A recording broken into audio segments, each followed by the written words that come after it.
శాఖ బాలుర తాత్కాలిక వసతి గృహాన్ని ప్రారంభించిన ఎమ్మెల్యే జ్యోతుల్ నెహ్రూ. కాకినాడ జిల్లా జగ్గంపేట స్థానిక అగ్నిమాపక కేంద్రం ఎదురుగా ఉన్న సాంఘిక సంక్షేమ శాఖ ప్రభుత్వ బాలుర వసతి గృహం శిథిలావస్థకు చేరడంతో జగ్గంపేట శాసనసభ్యులు జ్యోతుల్ నెహ్రూ మండల పరిషత్ నిధులు 10 లక్షలు వేయించి కోనేటి వీధిలో గల పాత మండల ప్రజా పరిషత్ ప్రాథమిక పాఠశాల భవనంలో ఏర్పాటు చేసిన వసతి గృహాన్ని శాసనసభ్యులు జ్యోతుల్ నెహ్రూ చేతుల మీదుగా ప్రారంభించారు. అనంతరం హాస్టల్ విద్యార్థులందరికీ జ్యోతుల్ నెహ్రూ ఫౌండేషన్ సమకూర్చిన చేపలను అందించారు.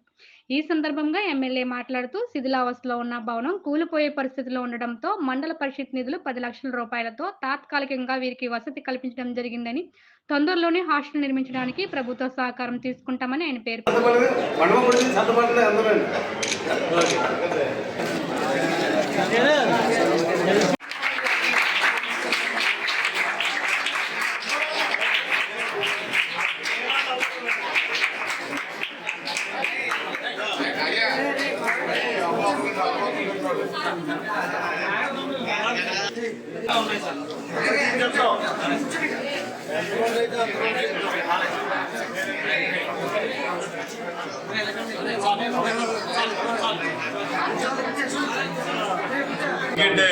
సమాజ వర్గానికి చెందినటువంటి పిల్లలకి పరిశుభ్రమైనటువంటి టెంపరీ హాస్టల్ మనం నిర్మాణం చేసుకున్నాం. అంటే ఓ స్కూల్ బిల్డింగ్ కొత్తగా నిర్మాణం చేయడంలో ఈ బిల్డింగ్ ఖాళీగా ఉంది.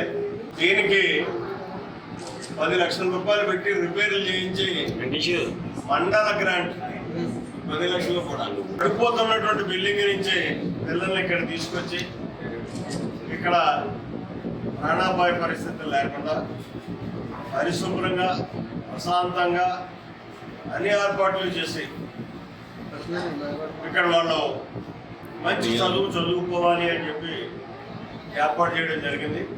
ప్రతి ఒక్క పిల్లవాడు కూడా ఉన్నతమైనటువంటి చదువులకు వెళ్ళి బాబాసాహెబ్ అంబేద్కర్ అంత స్థాయికి ఎదగకపోయినా దరిదాపుల్లోకి వెళ్ళి వీళ్ళందరూ మంచి విజ్ఞానవంతులు కావాలి అని చెప్పేసి ఈ సందర్భంగా మనస్ఫూర్తిగా కోరుకుంటూ దానికి కావాల్సినటువంటి వనరుల్లో భాగంగా మన కొత్త కొండబాబు గారు ఇలా అడిగిందే తడుగా ఒక ఇన్వర్టర్ని, అంటే 4 ఫ్యాన్లు 4 ట్యూబ్ లైట్లు పనిచేసే ఇన్వర్టర్ని వెంటనే ఇప్పుడే తెప్పించేస్తాడు.